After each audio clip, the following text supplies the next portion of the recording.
I'm not sick, but I am hot.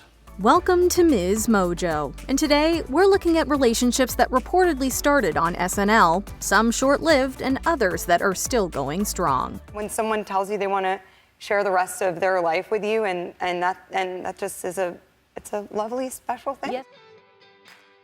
Number 20, Fred Armisen and Abby Elliott. 3 months following his split from his then-wife Elisabeth Moss, it was reported that Fred Armisen was seeing Abby Elliott, who had joined the cast of SNL a couple of years earlier. While the co-stars were quiet about their relationship, a source told E! Online that they, quote, are together, but it is very new. No cliche. Tassels and the like. Try a couple of, dirty movies. I'm here to fix the tally. Now let's bugger each other. Oh, Your Majesty! Get nasty! Get in there! Yeah! Armisen was still married to Moss, eventually finalizing their divorce in May 2011. A few months later, news broke that Armisen and Elliott's relationship had come to an end. According to a source that spoke to People, the two grew apart as they filmed in different locations over the summer. Okay, so what's your deal? I've noticed that ever since I've gotten pregnant, I've had a lot of flatulence. What's that? You were in Flashdance? No, flatulence. While the breakup reportedly wasn't bad, the two would see even less of each other once Elliott left SNL in 2012. It was kind of a hard place for a young girl, and it's a very political environment, as you may have heard, and I was ready. Number 19, Lindsay Shookus and Jon Hamm. In 2002, Lindsay Shookus was producer Marcy Klein's assistant on SNL, while Jon Hamm appeared in an episode of Gilmore Girls. How about this? Can I get an empty glass? Yes, sir. You're the Solomon of wine. Everybody's got to be something. By 2008, Shookus was an associate producer on SNL, and Hamm hosted for the first time. In 2019, rumors began circulating that Shookus and Hamm were romantically involved upon being seen together at the Broadway premiere of Derren Brown's Secret. A source said the two had been friends for over a decade, presumably around the time Hamm made his SNL debut. I saw him dancing. Until the accident. How mysterious. Dating rumors heated up as the two were again spotted at the Primetime Emmys and an SNL afterparty. You know, it was obviously a life-changing job. Shookus and Hamm never officially announced a relationship, suggesting they may have just been friends. Either way, Hamm married Anna Osceola in 2023. Number 18, Kim Kardashian and Pete Davidson. One had recently separated from her soon-to-be ex-husband Kanye West. The other had dated a revolving door of high-profile stars. As we start getting more, intimate, I'm just a little concerned that physically, I can't handle you. When they shared a kiss as Aladdin and Jasmine in an SNL sketch, sparks apparently flew, with Kardashian asking a producer for Davidson's number. Ironically, Davidson threw shade at West 3 years earlier in a Weekend Update segment, criticizing the singer's pro-Trump rant on the show. What Kanye said after he went off the air last week was one of the worst, most awkward things I've ever seen here. And I've seen Chevy Chase speak to an intern. Davidson also referenced Kardashian in the segment, saying that his wife probably wouldn't appreciate his MAGA hat. West was equally savage when word got out that Davidson was dating Kardashian before the divorce was finalized. Davidson and Kardashian split after 9 months, with the latter later suggesting she rushed into another relationship too fast as her marriage ended. It's just I'm proud of myself. We just had talks like we had been talking about it. So it was just like both of us just communicating really well about it. It's obviously sad. Number 17, Colin Jost and Nasim Pedrad. Pedrad joined SNL as a cast member in 2009. Although Jost wouldn't begin his Weekend Update tenure until 2014, he had been an SNL writer since 2005. This Monday was opening day for the new Major League Baseball season and reopening of Old Wounds Day for Mets fans. Since Jost wasn't a household name yet, perhaps it was easier to keep his brief romance with Pedrad out of the headlines. I know my friend Kelly was like, he's so great, and I was like, are you sure? And she was like, yeah, and I was like, okay. Most people weren't even aware of the relationship until 2020, when Jost published his memoir, A Very Punchable Face. He recalled visiting Costa Rica with Nasim Pedrad, taking the, quote, scenic route through the Nicoya Peninsula. Long story short, they wound up in the middle of the river in a 2006 Nissan Sentra at night without cell service. Even if the relationship was short-lived, that's a story you never forget. but things are looking up for me. I'm single, and there's an NBA lockout. Wink. Number 16. Jason Sudeikis and January Jones. Mad Men and SNL have brought a surprising number of couples together, even if those relationships didn't all last. When January Jones hosted in November 2009, she shared multiple sketches with Jason Sudeikis, whose marriage to Kay Cannon ended 3 months later. Just such a tense scene and so big a lunch. Oh, no, there's no such lunch that could do that, okay? You need to see a doctor, Grace. Your body's clearly trying to tell you something. The following July, the media began to speculate that Jones and Sudeikis were dating, which the latter confirmed. The courtship ended by January 2011, reportedly due to the long distance, with Sudeikis situated in New York and Jones working in Los Angeles. What do you think that looks like? A cotton ball. Anything else? A cotton ball made of clouds. It's a little worse. You want to try again? 2 clouds. Okay, we'll stop there. Sudeikis isn't the only SNL cast member that Jones dated. 6 years after she hosted SNL, Jones entered a 5-month relationship with Will Forte, with whom she co-starred in the sitcom The Last Man on Earth. It seems like a fun group of people. Yeah, it's just Forte, like walking around and Will farting. Forte. Number 15. Cheryl Hardwick and Michael O'Donoghue. Numerous behind-the-scenes creatives helped put SNL on the map during its early years. Michael O'Donoghue was the original head writer of SNL, staying with the show for over a decade. Mr. O'Donoghue. Are we still being formal? Please just call me Satan. No, I am Satan. I am Satan. I am Satan. I am Satan. I'm Satan. And you will be forgotten. I am going to make sure of it.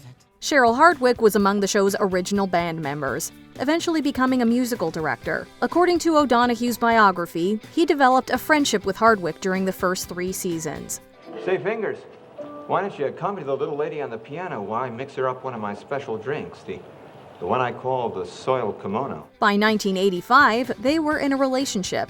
That Valentine's Day, Hardwick proposed to O'Donoghue, who accepted the following June when he got on one knee. The two remained together until 1994 when O'Donoghue passed away. Days later, Bill Murray paid tribute to O'Donoghue on SNL, raising a glass to Hardwick as well. In the background was an unattended piano that belonged to Hardwick. This week, Michael O'Donoghue, one of the original writers and creators of Saturday Night Live, died.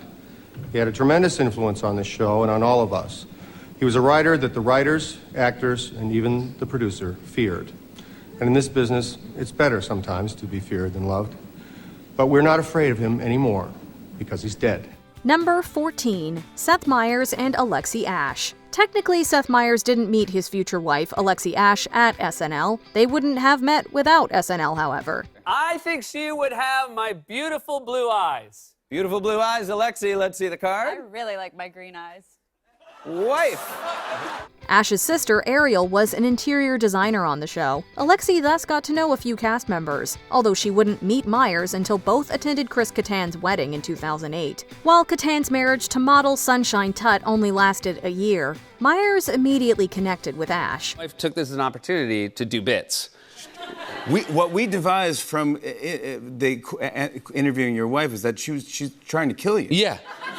Like, it was like, what's the hardest you've laughed? And I'm like, oh, our kid said this funny thing. And then her answer was the time he fell out of a canoe. After 5 years together, Meyers proposed by tying the ring around his dog Frisbee's collar. Thankfully, Frisbee didn't eat the ring as Meyers feared. Even better, Ashe said yes. They got hitched in 2013, going on to have 3 children. Will Forte also proposed to Ariel Ashe at an SNL afterparty, although it didn't go as well. I want to say something that I've waited way too long to say. Ariel, I love you. Will you marry me? And I was like, you mother, twice! Well, you're married now with 3 kids, with right? 3 kids, yeah. And I'd like to think that I have a little part of that action. Number 13. Andy Samberg and Natalie Portman. Natalie Portman showed a completely different side of herself when she first hosted SNL in 2006. I know the dudes! You know I'm talking to you! We love you, Natalie! I want you too! Her collaboration with The Lonely Island, Natalie's Rap, became a viral hit. Portman and Andy Samberg made for a surprisingly fun comedic pair. Some believe that they might have been a romantic pair as well.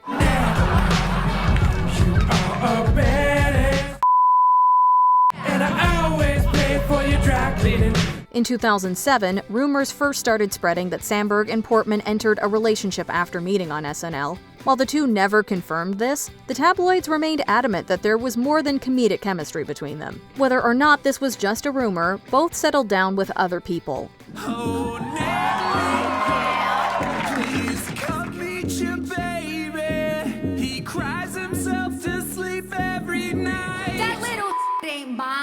In 2009, Portman met her future husband, Benjamin Millipede, while Samberg married his longtime girlfriend, Joanna Newsom, in 2013. Number 12. Jimmy Fallon and Nancy Juvonen. In addition to SNL, Jimmy Fallon has Drew Barrymore to thank for his marriage. During one of her many appearances on the show, Barrymore brought along her friend and producing partner, Nancy Juvonen. She and Jimmy were practicing a sketch, and I went in, and I kind of crept in quietly, and all of a sudden, Jimmy goes, "Hey, Nancy, you're Nancy? Hi, it's so nice to meet you, welcome." And I felt just so embraced. This led to Juvonen meeting Fallon, who quickly made her feel welcome on set. While this laid the foundation for a relationship, it was during the production of 2005's Fever Pitch that their mutual crush started to become something more. But the best thing that came out of that is I married the producer and have 2 little girls with the producer. That's my wife. Although Fallon's character falls in love with Barrymore's,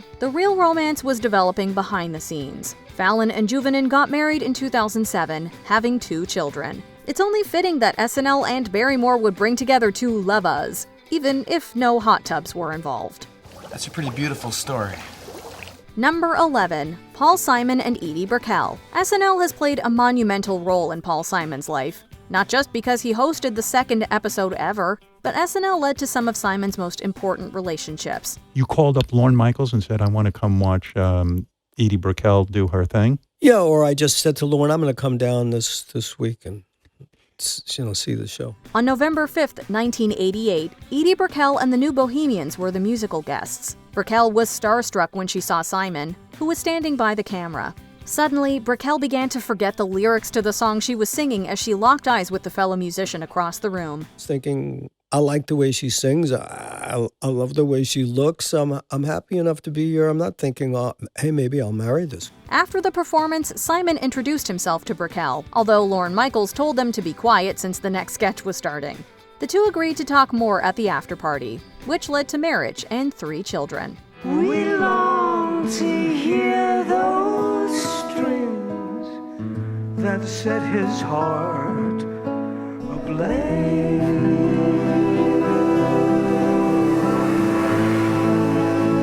Number 10. Ariana Grande and Pete Davidson. Pete and Ariana met when she appeared on SNL as a musical guest in 2014, and reconnected when she hosted the show 2 years later. Hey, Ariana, I overheard. Do you, want to smoke some pot or something? Hot, let's smoke some crack, man. I'm good. However, at the time, she was dating Mac Miller and he was dating Cassie David, whom he also met at SNL. In 2018, both broke off their relationships, and it wasn't long before their whirlwind romance dominated showbiz headlines. Shortly after, they announced their engagement, but by October, it was all over. We guess that this relationship simply wasn't meant to be. Even almost got married, and for Pete I'm so thankful. Still, there's no denying that it inspired some pretty catchy music, and eventually Pete was able to joke about it too. She has, her songs and stuff, and this is what I have. Number 9. Elizabeth Moss and Fred Armisen. Peggy, what time is it? Oh, don't ask me.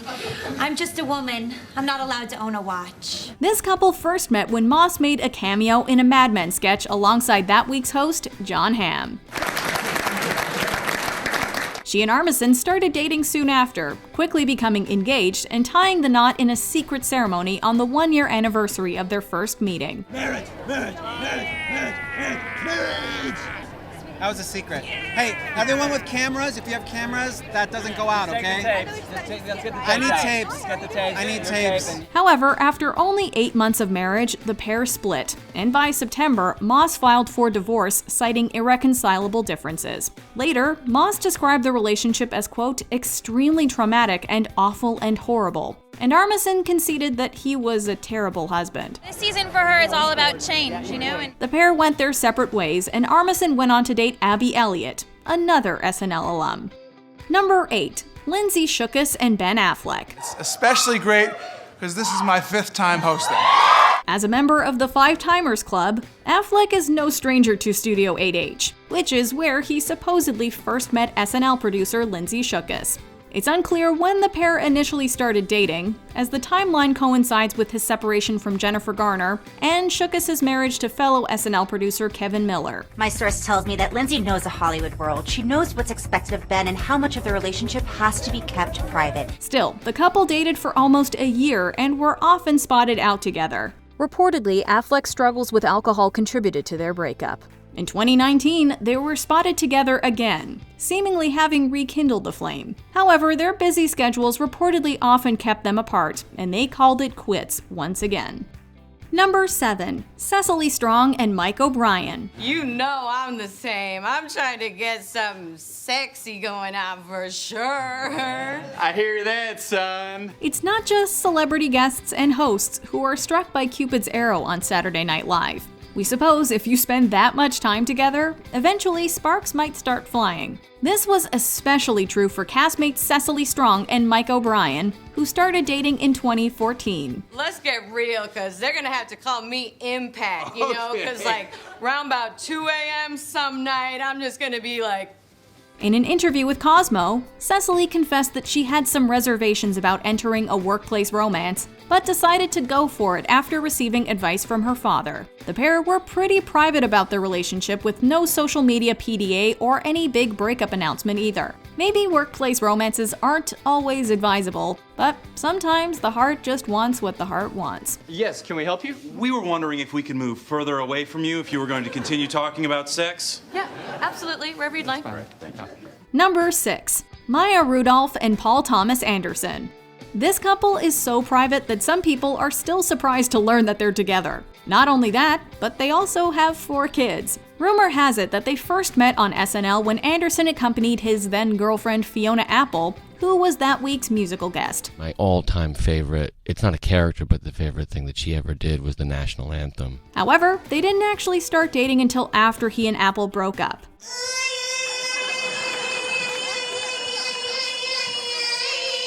They've been together since 2001, and although they've never officially tied the knot, she still calls him her husband. Oh, Shasta and Doc lived together for a short while. Rudolph appeared in Anderson's movie Inherent Vice, and he even claims that Phantom Thread was inspired by a moment from their relationship. Number 5. Carrie Fisher and Paul Simon. No one did on again, off again quite like Carrie Fisher and Paul Simon. Although the pair initially met a year prior, it was only after their reunion at Studio 8H in 1978 that they became an item. Hi, Kevin? Yeah! Well, Gene said it'll be over any minute, so why don't we meet here? Their relationship withstood over a decade of breaking up and making up, as well as Fisher's engagement to Dan Aykroyd, whom she'd also met through Saturday Night Live. Tell your sisters. Fisher left Aykroyd to marry Simon, only for the couple to divorce the following year. Nonetheless, their relationship continued until the early 90s. After her tragic passing in 2016, both men only had positive things to say about their former paramour. Certainly do have 2 lovely daughters there. Number 4. Olivia Wilde and Jason Sudeikis. Studio 8H worked its matchmaking magic twice on this SNL alum. Before finding love with Olivia Wilde, Sudeikis briefly dated Mad Men actress January Jones. After that relationship ended, he met Wilde at the season finale after party, and they instantly hit it off. He came up to me and he said, you know, whatever you're looking for, you don't need it. And he walked away. However, Sudeikis believed that Wilde was involved at the time, and she thought that he wasn't interested. It was only 6 months later, with some help from a friend, that they finally started dating. It's just me. It's just you? Yeah, it's us. So we get to sit and talk. Yeah. That's special. The following year, they were engaged, and they went on to have 2 kids together. Also happens to be the mother of my children. Please welcome the stunning Olivia Wilde.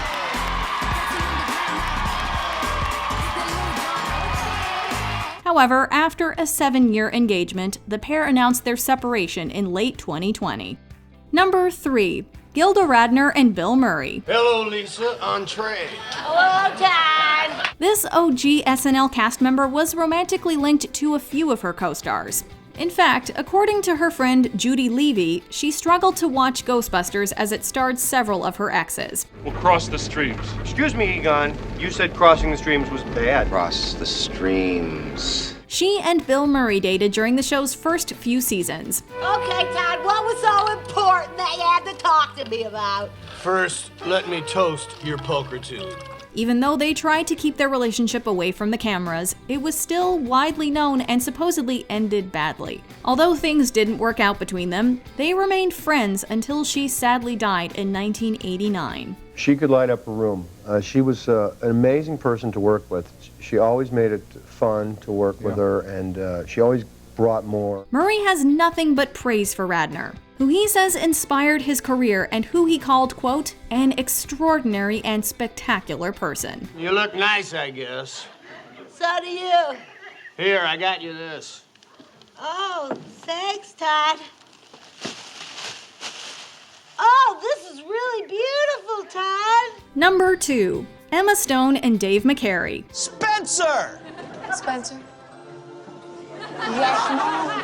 This happy couple first met when Stone hosted Saturday Night Live in 2016 and starred in a sketch directed by McCary. Everything is for you, and this one thing is for him. However, since they're both private people, they kept their relationship relatively under wraps, only seeming to confirm it when they attended the SAG Awards together in 2019. Later that year, the couple announced their engagement on Instagram. Reportedly, McCary proposed at the SNL offices where they first met. In 2020, they tied the knot in a wedding so secret that no one seems to know where or when it happened. And in March 2021, news broke that they had become parents to a baby girl. You don't want to do the commercial anymore?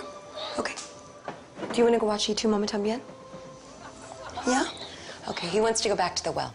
Before we continue, be sure to subscribe to our channel and ring the bell to get notified about our latest videos. You have the option to be notified for occasional videos or all of them. If you're on your phone, make sure you go into your settings and switch on notifications. Number 1. Scarlett Johansson and Colin Jost. I'm rich, I'm beautiful, and I'm fully dilated. This couple first met in 2006, according to Jost, or as Johansson remembers it, 2010. But it wasn't until the season 42 afterparty in 2017 when both, newly single, were spotted getting cozy. Although, apparently Kate McKinnon was already their matchmaker. They dated on the down low, only going red carpet official in 2018. Even if you kind of imagine what that moment's gonna be like, it's still, you know, it's a beautiful moment. In 2019, ScarJo's publicist confirmed their engagement, and during her 6th hosting stint, the actress gave her new fiancé a sweet little shout out. I just want to say that this place means so much to me. I have so many friends here, and I met the love of my life here. Merry Christmas. Their nuptials were put on hold by the COVID-19 pandemic. However, in October 2020, Meals on Wheels surprised us all by breaking the news that they were just married. We got engaged and then immediately went to London to film. I went to film Tom and Jerry, and Scarlett went to film Black Widow. We'll see which one ends up being the bigger hit. Do you have any SNL courtship stories? Let us know in the comments.